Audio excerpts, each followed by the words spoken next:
So this will be a review video for everything that we learned in Guitar 1 class at Forest Road School during the months of end of October, November, and December. I'm going to have chapters for this video. So if you look at the bottom section, at the description section of the video, you will see different chapters that you can click on. So after you watch the video through, then you can use those chapter markers to jump back and forth between the different sections that you want to listen to or practice along with. You'll see what I mean when you look at the bottom in the description area of the video. The first thing I want to say, mostly to parents, but students also, is about tuning the guitar. I have not yet taught the students how to tune their guitars because it's quite difficult to do that. And I didn't want to spend a lot of time in our classes dealing with that. Because I wanted to instead just start playing some easy, fun songs to make some music right away. Most of the songs that you're playing so far anyways, it won't matter if your guitar is out of tune because a lot of these songs just use one string at a time. Now when you practice your chords, it will matter. So if your guitar is out of tune, you really have two options. Option number one is to bring it to me. That's right. And it'll take me a minute to tune it up and give it back to you, and you can take it home and practice on it.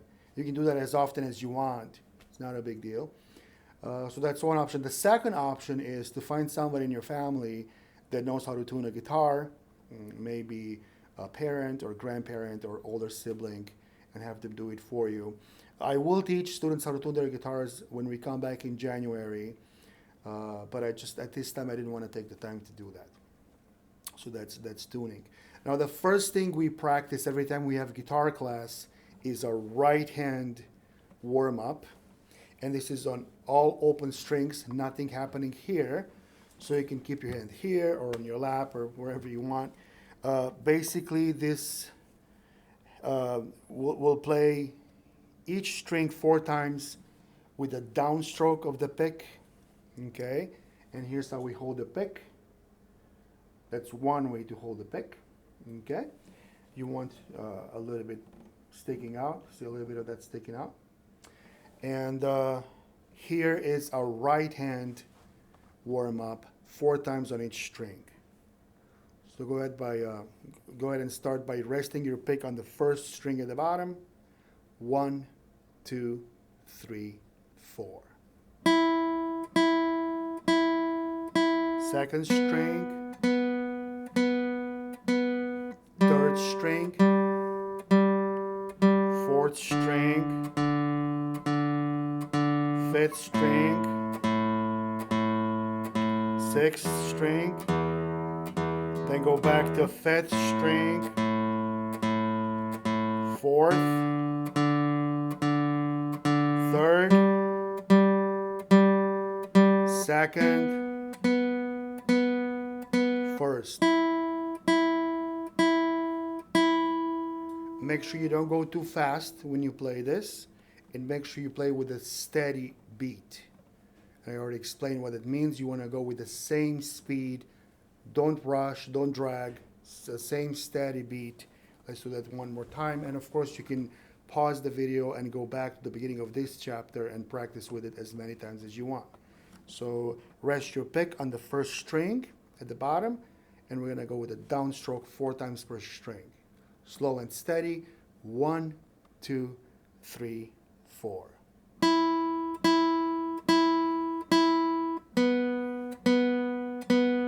Third string. 4th. 5th. 6th. 5th. 4th. 3rd, 2nd, and 1st. Okay? So that's the first thing we always practice when we have our lessons. And the next thing we practice in class every time we meet is our chords. We learned a G chord.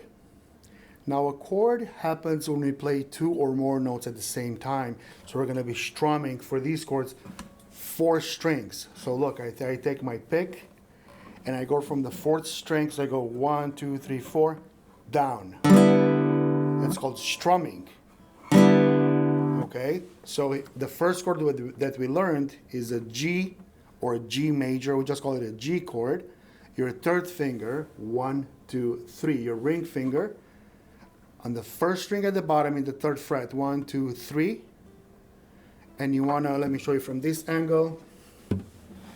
Okay, you wanna curve the finger like this, see? You don't wanna have it flat. You wanna curve it so the back of it doesn't touch the other strings, right? So here's a G chord, and we play 4 times, 4 strings down like this.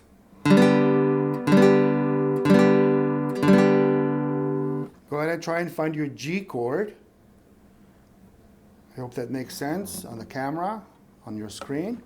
Here's my pick on the 4th string. 1, 2, 3, 4. Then we also learned G7. G7 is our 1st finger, index finger, on the 1st string at the bottom in the 1st fret. Right there. I told you to go right behind the metal, the fret there. Don't go on that side, go on this side. Same thing with the G. Go on that side, not that side, okay? So this is G7. Check it.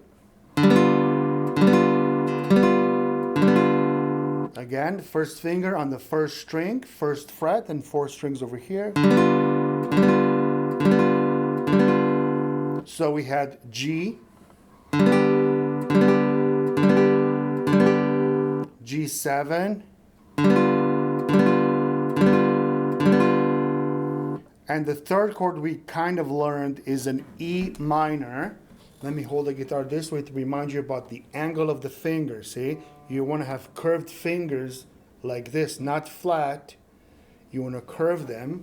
So E minor is the 2nd finger, lost my pick there. The 2nd finger, so 1, 2, 3, 4. 2nd finger in the 2nd fret, 4th string up. 1, 2, 3, 4. And again, 4 strings like this. Again, let me give you a better angle. There we go. E minor. Is that better? Okay. There, that should work. Okay. So we had the G, G7, and E minor. Okay, so that's that. Then we also learned a couple of songs so far and started a 3rd one. So the first song that we learned was called Snail Mail. Let me just play it for you. And it won't sound as full as it does in class because in class I play with a piano accompaniment. So anyways, here's Snail Mail the way we play it in class without the piano accompaniment. The whole thing's on 1st string. So let me just play it for you.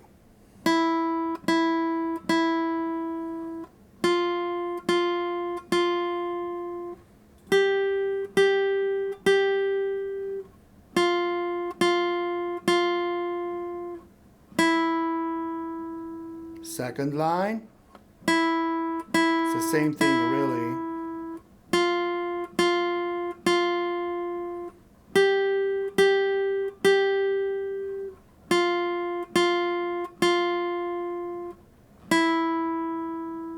Okay, so that's Snail Mail. So we have 0, 0, 0, 1, 1, 1, 3, 3, 3. My computer's dying. 3, 3, 3, 1, 1, 1, and open, and then the same thing again. So here's that whole song again. Play along if you want to, or just watch this time. Here it goes. 1, 2, 3, 4.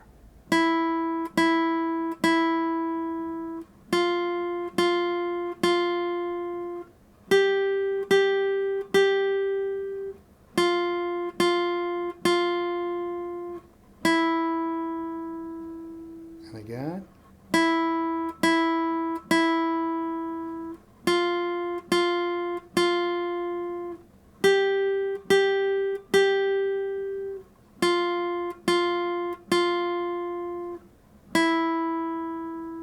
okay? And the other song that we learned was called Cat Nap. And that one used, again, the open string and the second finger in the second fret and the third finger in the third fret. And that one went something like this.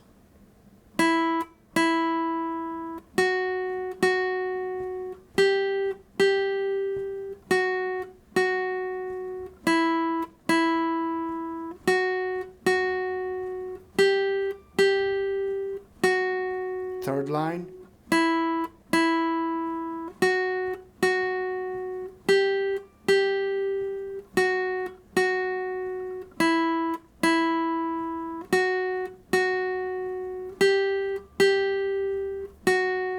And then open. And you'll remember from the, from the screen that I have in my classroom, and hopefully I'll be able to put it on the screen here, that the first and third lines are the same, second and fourth lines are the same, and then there's the open string at the bottom. Here's that whole song again. Feel free to play along or just watch or whatever you need to do. Here it goes. This is Cat Nap. 1, 2, 3, 4.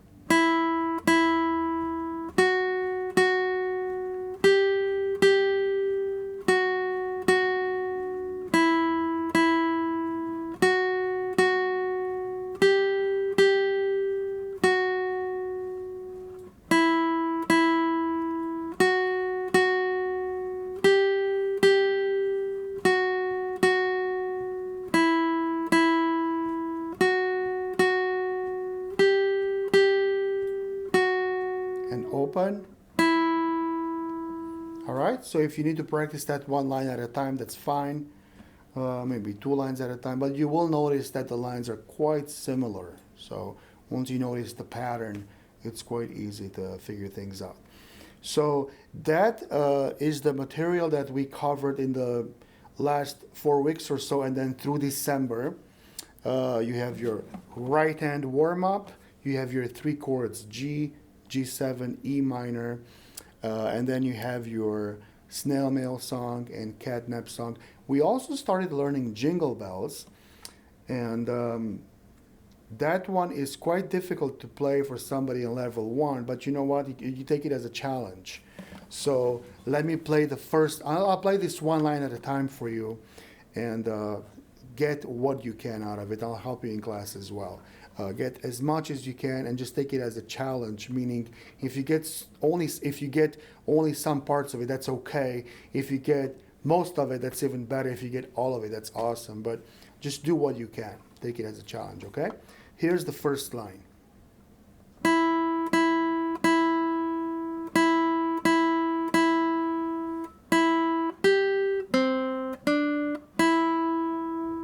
Okay, so there's the first line. Let me play the first line again.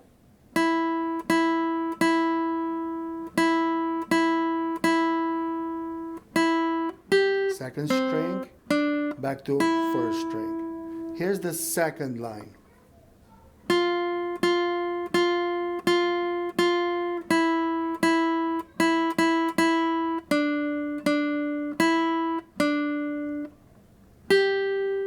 So you're a little bit confusing because this one uses 2 strings. Here's that second line again.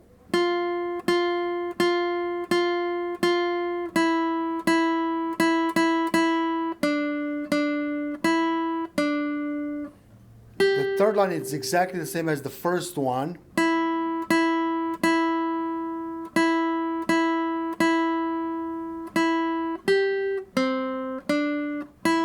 And here's the fourth line. Watch this finger.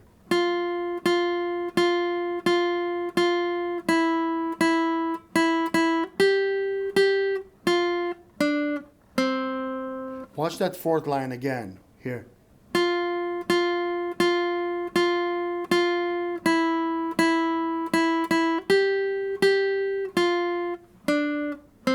So look, 3, 3, 1, second string. Last line again.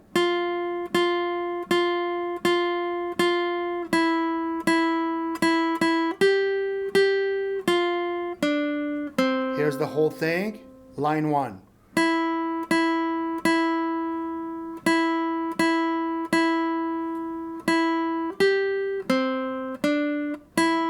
comes line 2.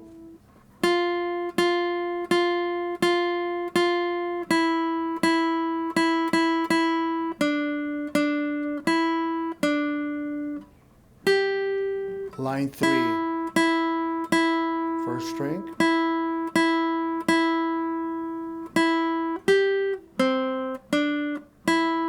Line 4.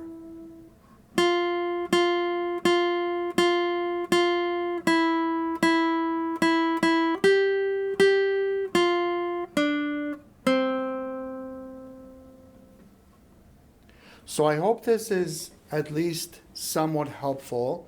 If you have any questions, of course, you can ask me in class. Watch this repeatedly and watch it chapter by chapter. Don't try to learn all of this at once. You can take one chapter a day and just practice that. And please remember that it's much better to practice often, even if it's a short period of time, than trying to make it all up on Saturday. You know, I'm going to sit down and practice for 2 hours on Saturday, and then you don't, and then you really miss out. So it's better to practice even 5 or 7 or 10 minutes every day instead of thinking, I'm going to practice a lot on Friday.